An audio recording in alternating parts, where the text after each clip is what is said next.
Shalom, perkenalkan nama saya Arini De Jesus dengan NIM 1.01.2022.0099. Nama saya Flonia Zedi Demisa dengan NIM 1.01.2022.0076. Nama saya Resni Rambu Juru dengan NIM 1.01.2022.0083. Nama saya Priscilla Laba, NIM 1.01.2022.0089. Nama Steven Charlesanan dengan NIM 1.01.2022.0109.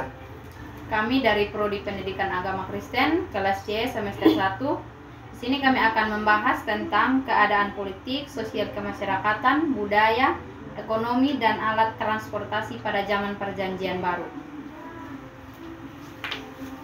Baik, saya akan menjelaskan tentang politik dalam Perjanjian Baru.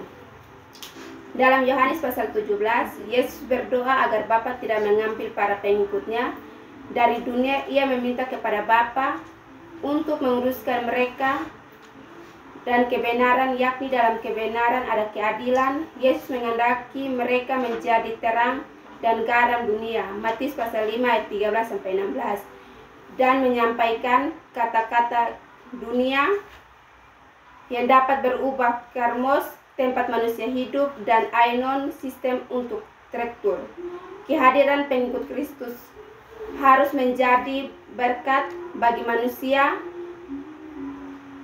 dan lingkungan serta bagi sistem sosial, politik, ekonomi, pertahanan, keamanan, dan kebudayaan.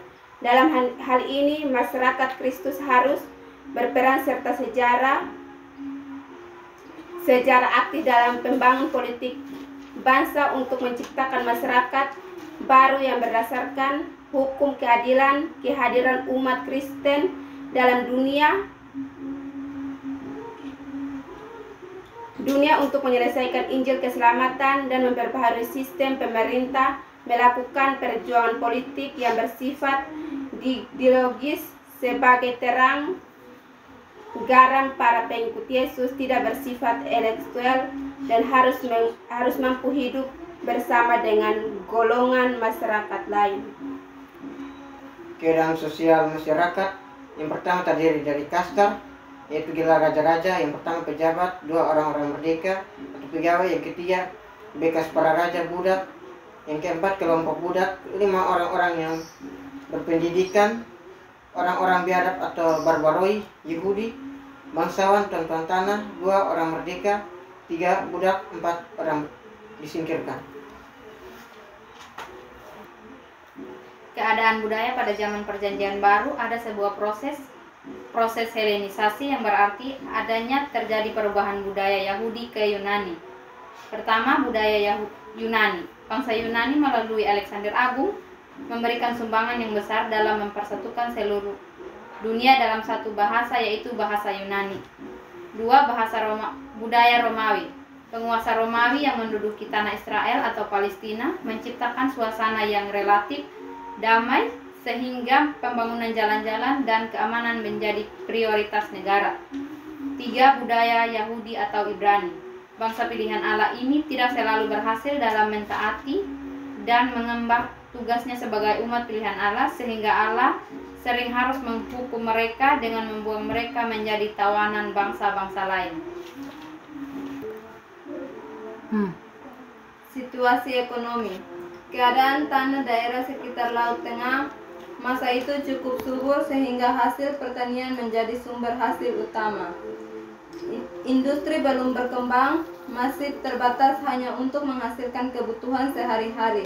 Misalnya bejana, kain linen, hasil keramik, barang rumah tangga, barang-barang mahal adalah hasil impor dari negara lain.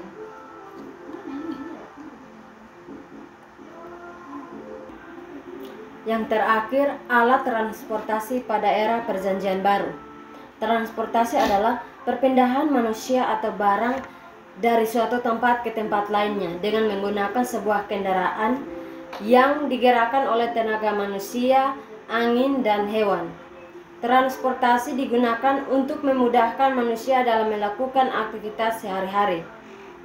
Pada masa Perjanjian Baru, transportasi yang sering digunakan oleh jemaat, para rasul, dan Yesus pada waktu itu adalah kapal dan perahu. Ketiga, transportasi ini digunakan ketika melalui jalur laut dan sungai. Sedangkan jalur darat yang digunakan untuk alat transportasi pada waktu itu adalah hewan, yaitu keledai, unta, dan kuda. Sarana transportasi ini sangat membantu sekali bagi para pedagang pada zaman itu.